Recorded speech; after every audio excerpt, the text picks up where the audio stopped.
Hello friends, welcome to the class.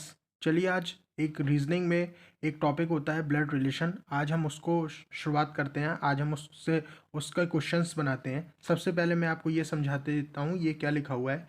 अगर हम plus करेंगे तो उसका मतलब है कि हम मेल को उससे डिनोट कर रहे हैं।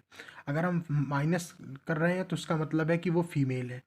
और स्पाउस का मतलब होता है हस्बैंड एंड वाइफ, ठीक है। सिबलिंग का मतलब होता है भाई और बहन, ठीक है। कपल का मतलब होता है हस्बैंड और वाइफ।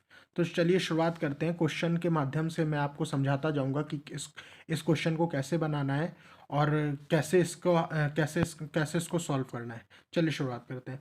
पहले लिखा हुआ है कि A is the mother of B. अब यहाँ पे मदर आया तो ये है ए। अब A is the mother of B, तो हमने बोला है कि हम फीमेल को माइनस से डिनोट करेंगे। तो A is the mother of B का मतलब हो गया ए, यहाँ ऐसे लिखेंगे। अब मदर है तो मदर ऊपर होगी, ठीक है। और A is the mother of B. अब मदर है तो मदर के लिए हमने माइनस का साइन लगाया है, ठीक है। अब इसमें लिखा है C is the son of A. C is the son of A का मतलब हो गया कि सी बेटा है ए का। तो ए का बेटा है सी। तो ये ऐसे लगाएंगे और इसको सी लिखेंगे यहाँ पे। अब सी इज द सन, ये सन हो गया, सन ऑफ ए, ठीक है। D is the brother of E. अब यहाँ पे डी ई का तो मतलब है नहीं है, फिर आगे पढ़ेंगे E is the E is the daughter of B. अब E is the daughter of B का मतलब हो गया कि ये हल्का सा ऐसे लगाएंगे और यहाँ लिखेंगे E. E is the daughter of B, ठीक है।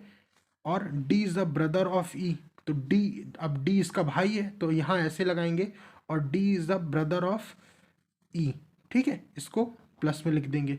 अब ये दोनों एक एक माँ के दोनों बच्चे हैं तो इसमें ऐसे साइन लगा देंगे, ठीक है। अब A is the mother of B हमने लिख दिया। C is the son of A. C is the son of A हमने लिख दिया। D is the brother of E, ये हमने लिख दिया। E is the daughter of B हमने लिख दिया। अब ये पूछ रहा है who is the grandmother of D. तो डी की ग्रैंड मदर कौन है? तो डी की ग्रैंड मदर आपको डी में देखिए, ये तो आपके ये तो आपकी या तो ये मतलब या तो ये आपके फादर हो गए या फिर ये आपकी मदर हो गई। इनका तो जेंडर पता नहीं है, लेकिन इनसे एक ऊपर वाले का जेंडर पता है। तीन जेंडर होते हैं। पहले देखिए, सबसे पहले क्या होता है? पहले मदर फादर होते हैं, ठीक है। नहीं, सबसे पहले ग्रैंड फादर ग्रैंड मदर होते हैं। ग्रैंड फादर और ग्रैंड मदर, ठीक है। फिर उसके बाद फादर, फिर उसके बाद मदर होते हैं। फिर उसके बाद उनके चाइल्ड आते हैं, बच्चे होते हैं, ठीक है। तो अब इन्होंने पूछा है who is the grandmother of D. तो डी की ग्रैंड मदर कौन है? तो डी की ग्रैंड मदर ए है। तो इसका ए आंसर होगा, ठीक है। ये होगा। अब दूसरा क्वेश्चन देखिए। अब इसमें लिखा हुआ है कि B is the mother of D. अब हम जैसे जैसे पढ़ते जाएंगे हम वैसे वैसे इसको बनाते जाएंगे। B is the mother of D, मतलब बी माँ है डी की। तो बी माँ है, माइनस, जहाँ फीमेल का आएगा वहाँ माइनस करेंगे और जहाँ मेल का आएगा वहाँ हम प्लस कर देंगे। तो B is the mother of D, B is the mother of D लिख दिया। एंड और C is the brother of D. अब डी, सी जो है डी का भाई है। अभी हमें डी का जेंडर नहीं पता है, लेकिन हमें ये पता है कि सी जो है भाई है डी का। तो हम ऐसे ऐसे करेंगे और C is the brother of D. तो यहाँ पे ऐसे कर देंगे, ठीक है। अब ये ब्रदर है क्योंकि, तो हमने मेल जैसे मेल पता चल गया तो हमने प्लस लगा दिया। अब H is the daughter of E. अब हमें ये तो पता नहीं है कि एच और ई यहाँ पे कहाँ पे बैठेंगे। तो हम साइड में इसको लिख देंगे, जैसे लिखेंगे H is the daughter of E. तो ई की डॉटर है H. H is the daughter of H, ठीक है। H is the H is the daughter of E.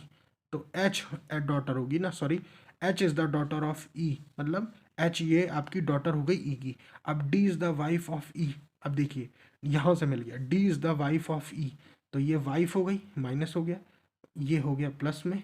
अब ये वाइफ है तो ये हस्बैंड होंगे, तो ये, अब इनकी एक बेटी है एच, तो ये इनकी बेटी हो गई एच। ये एच क्या है? डॉटर है, तो ये डॉटर माइनस में हो गया। अब what is the relation E to C. E से सी का रिलेशन क्या है? तो ई से सी का रिलेशन है ब्रदर इन लॉ। तो इसमें क्या आंसर होगा? ब्रदर इन लॉ, ठीक है। क्योंकि देखिए ये ई टू सी मतलब ये इस, अब ये इसके E2C का मतलब हो गया ब्रदर इन लॉ, ठीक है। अब थर्ड क्वेश्चन देखिए, ये लिखा है A and B are sister, तो हमने लिख लिया A and B are sister, ये दोनों सिस्टर हो गई। R and S are brother, तो R जो है, R और S जो है हमने यहाँ साइड में लिख लिया, R और S ब्रदर है।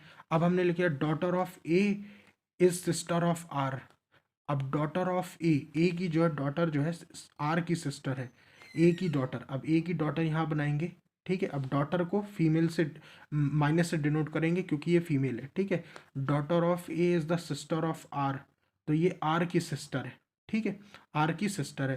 आर और एस जो है भाई भाई हैं, तो ये हमने ऐसे लिख लिया प्लस में। अब भाई के लिए जब भी मेल आएगा हम उसके लिए प्लस बनाएंगे। अभी हमें इसका तो ये पता नहीं है कि ये कौन है यहाँ पे। फिर इसमें ये पूछ रहा है how is B related to S, तो बी का एस से क्या संबंध है, तो बी जो है एस की आंट हुई। अब आंट कैसे हुई, क्योंकि ये इसकी मौसी हुई, और मौसी को इंग्लिश में क्या कहते हैं, आंट। मौसी और बुआ दोनों को इंग्लिश में कहते हैं आंट, तो इसका आंसर आंट हुआ। अब देखिए ये फोर्थ क्वेश्चन है, A is the sister of B, तो A is the sister of B का मतलब फिर से माइनस करेंगे, A is the sister of B, ठीक है। B is the brother of C, B जो है भाई है सी का, तो बी भाई है सी का।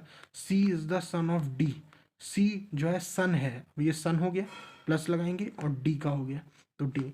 अब ये पूछ रहा है how is A related to D, तो ए डी की क्या कौन लगी, ए डी की कौन लगी, तो यहाँ पे चाहे मेल हो चाहे फीमेल हो, लेकिन ए का जेंडर तो हमें पता है, ए जो है डी की जो है डॉटर ही लगी, तो ये डॉटर आंसर आ गया। थैंक यू फ्रेंड्स, इसी के साथ हम लोगों ने 4 क्वेश्चन आज ब्लड रिलेशन के बनाए। मैं धीरे धीरे बहुत सारे क्वेश्चन आपको ब्लड रिलेशन के करवाऊंगा। अगर आपको इस वीडियो को अच्छा लगा हो तो इस वीडियो को शेयर कर दीजिए, लाइक कर दीजिए और मेरे चैनल को सब्सक्राइब कर दीजिए। Thank you.